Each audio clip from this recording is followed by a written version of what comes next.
सो hey guys, कैसे हो आप सब? आई होप आप सब अच्छे होंगे। सो आज हम कवर करेंगे कोड गियर्स का एपिसोड नंबर 3। एपिसोड नंबर 2 देखने के बाद तो लग रहा है ये सीरीज बहुत ही कमाल का होने वाला है। बाकी के एपिसोड देखने के लिए चैनल को करो सब्सक्राइब और भी कमाल की सीरीज के लिए। चलो एपिसोड की तरफ बढ़ते हैं। लास्ट एपिसोड में लेलोच क्लेविस के कंडक्ट फ्लोर में जाता है। अब आगे सभी 11 को छोड़ दिया जाता है। वही जेरेमाई पूछता है इन सबको जाने क्यों दिया जा रहा है? मुझे जनरल बार्टले से बात करनी है। वो लोग बोलते हैं वो जनरल बार्टले और बाकी ऑफिसर्स ने पोस्ट छोड़ दी है। इसका मतलब प्रिंस क्लोविस अकेले हैं। क्लोविस लेलोच को बोलती है तुम्हें देखकर खुशी हुई। मुझे लगा जापान पर कब्जा करते वक्त तुम मर गए थे। अब हमें वापस ब्रिटानिया जाना चाहिए। मुझे यूज करने के लिए तुम जानते हो हमें क्यों औजार की तरह यूज किया जा रहा है। मेरी माँ क्वीन थी, उन्हें नाइट ऑफ ऑनर का पोजीशन भी मिला था। जन्म से ही वो एक आम नागरिक थी। ये बात दूसरी रानियों को पसंद नहीं थी और उन लोगों ने लेलोच की मदर को मार दिया था। लेलोच बोलता है इसके पीछे एक टेररिस्ट था। ये बोलकर मुझे बेवकूफ नहीं बना सकते।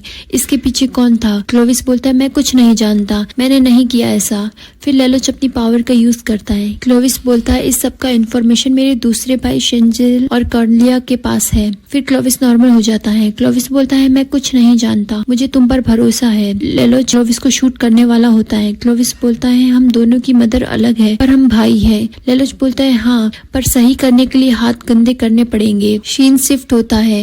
लेलोच स्कूल में सो रहा था। मिली उससे जगाती है। फिर वो लोग अपने क्लब एक्टिविटी प्रोजेक्ट के बारे में डिस्कस करते हैं। मिली बोलती है हमें ये एक्टिविटी नहीं की तो बाकी एक्टिविटी के लिए पैसे नहीं मिलेंगे। नाइने बोलती है अगर ऐसा हुआ तो उस पर रिवाल्ज बोलता है हॉर्स राइडिंग क्लब से हमारे पीछे पड़ जाएंगे। मिली बोलती है रिवाल्ज तुम ऐसे स्टूडेंट काउंसिल के मेंबर नहीं बन पाओगे। शेरली बोलती है तुम्हें हमें डेडलाइन के बारे में बोल देना चाहिए था। मिली सबको शांत होने को बोलती है। वो बोलती है मैं अब प्यार से काम करवाऊंगी, ठीक है? शेरली बोलती है मैं तुम्हारी हर बात मानूंगी। इस पर मिली बोलती है तुम बहुत मैच्योर हो गई हो, अब तुम बड़ी हो रही हो। रिवाल्ज टीज करता है। फिर हम देखते हैं टेलीविजन में सभी उसी शिंजुकू वाली न्यूज देख रहे थे। सभी वही शिंजुकू वाली न्यूज देखते हैं। रिवाल्ज बोलता है क्या सच में इन्होंने पॉइजन गैस छोड़ दी है? लेलोच शेरली को बोलता है कल मैं इसी के बारे में तुमसे पूछ रहा था। लेलोच सोचता है इन्होंने असली बात छुपाई क्यों? फिर उसे अजीब फील होता है। वो वॉशरूम चला जाता है। वो सोचता है आखिर इन्होंने क्लोविस के मौत वाली बात क्यों छुपाई? अगर लोगों को पता चल गई तो चारों तरफ अफरा तफरी हो जाएगी। वहीं जेरेमाई और वेलेटा इस सिचुएशन के बारे में बात करते हैं। वेलेटा बोलती है अब जबकि प्रिंस क्लोविस रास्ते से हट चुका है अब हमें कुछ करना होगा।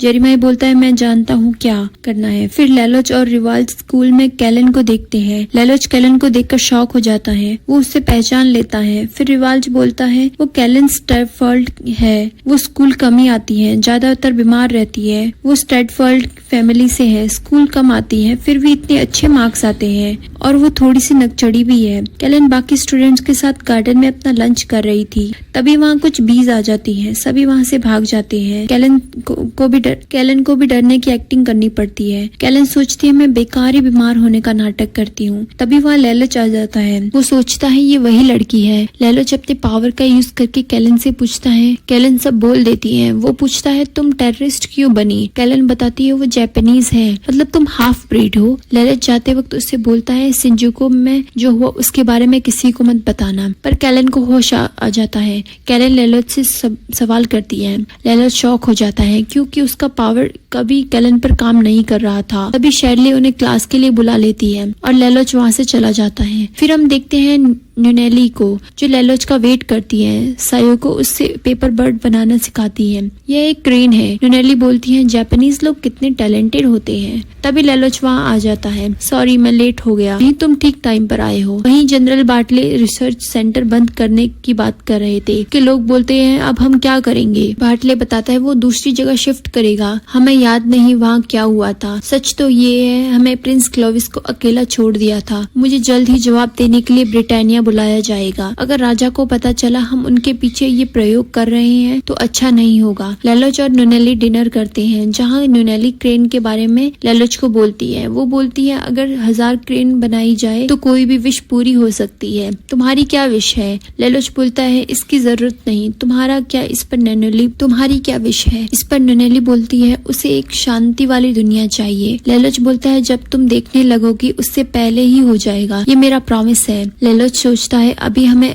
एशफोर्ड फैमिली ने रहने के लिए दिया है। अगर सबको हमारी असलियत पता चल जाएगी तो सब हमारा साथ छोड़ देंगे। हमारी किस्मत में बस राजनीति और दूसरों की साजिश में फंसना ही लिखा। अब आगे कैलन ऑगी से बात करती है। दोनों एक दूसरे का हालचाल पूछते हैं। ऑगी कैलन से शिंजुको उससे दूर रहने को बोलता है। कैलन उसे रेडियो वाली आवाज के बारे में पूछती है। इस पर ऑगी बोलता है एक आवाज को ढूंढना इतना आसान नहीं है। ऑगी बोलता है नाओटो तुम्हें स्कूल में देखकर खुश होता। कैलन अभी भी लेलोच के बारे में सोचती है क्योंकि इन दोनों के बीच जो बातें हुई थी कैलन को उस पर डाउट है। लेलोच स्कूल में अपने टीचर पर अपना पावर यूज कर फिर आगे लेलोच स्कूल में अपने टीचर पर अपना पावर यूज करता है और पूछता है आप एग्जाम में कौन से क्वेश्चंस देने वाले हो। टीचर सब बोल देता है। लेलोच फिर से टीचर से पूछता है। इस बार टीचर बोलता है अगर मेहनत करते तो ये पूछने की नौबत नहीं आती। अब लेलोच को कंफर्म हो जाता है ये पावर एक इंसान पर बस एक ही बार यूज होती है। क्लास में कैलन लेलोच पर नजर रखती है। लेलोच भी उसके बारे में सोचता है। दोनों के माइंड में यही चल रहा है कि अगर इसे मेरे बारे में पता चल गया तो इसे ठिकाना लगाना पड़ेगा। जनरल बार्टले प्रिंस क्लोविस के बॉडी को ले जाते हैं। वहीं स्कूल में शिरले लेलोच को अपने साथ चलने को बोलती है। लेलोच बोलता है फिर कभी। फिर वो कैलन के पास जाता है। मुझे तुमसे बात करनी है। मुझे भी इसका इंतजार था। वहीं बार्टले के ऊपर जेरेमाई अटैक कर देता है। वो बोलता है तुम्हें प्रिंस के साथ रहने का हक खो दिया है। लेलोच कैलन को स्टूडेंट काउंसिल के क्लब लेकर जाता है। वो बोलता है यहाँ कोई नहीं आएगा, लेकिन वहाँ पर पहले से ही शेरले, मिली और बाकी के स्टूडेंट्स थे।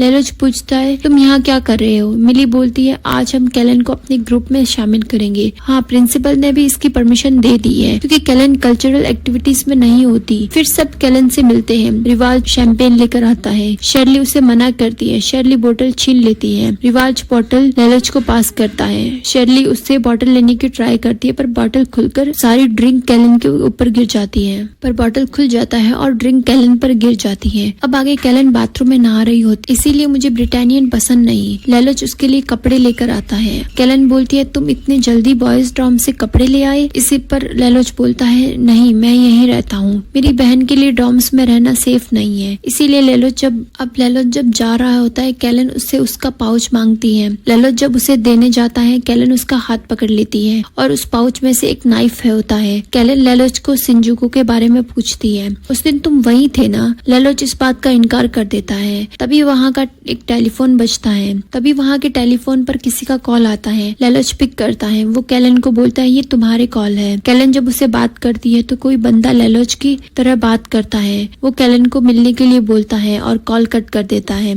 अब यह लेलोच की तरफ पूरा गेम चला जाता है। लेलोच कैलन को बोलता है तुम शायद किसी खतरनाक लोगों को जानती हो। अब कैलन को कुछ समझ नहीं आता। फिर लेलोच बोलता है हाँ शायद ऑनलाइन गेम की बात होगी। तो कैलन भी हाँ बोलती है। लेलोच शिंजुको के बारे में बोलता है देखो कुछ लोग तुम्हें उस दिन की डराने वाली वीडियो दिखाकर तुम्हें डराएंगे। लेलोच बोलता है मैं तुम्हें देख सकता हूँ क्योंकि पर्दा हट गया है। फिर लेलोच वहाँ से चला जाता है। फिर हम देखते हैं लेलोच ये काम सेवकों से करवाता है आवाज रिकॉर्ड करके। फिर दोनों बाद में कल्चरल इवेंट्स के बारे में बात करते हैं। लेलोच उसे सब बताता है। तभी न्यूज आती है। जेरेमाई अनाउंस करता है कि प्रिंस क्लोविस अब नहीं रहे। ये सब देखकर सब शॉक हो जाते हैं। फिर वो बोलता है उसका कातिल भी मिल गया है। वो सुजाको को पकड़ लेते हैं।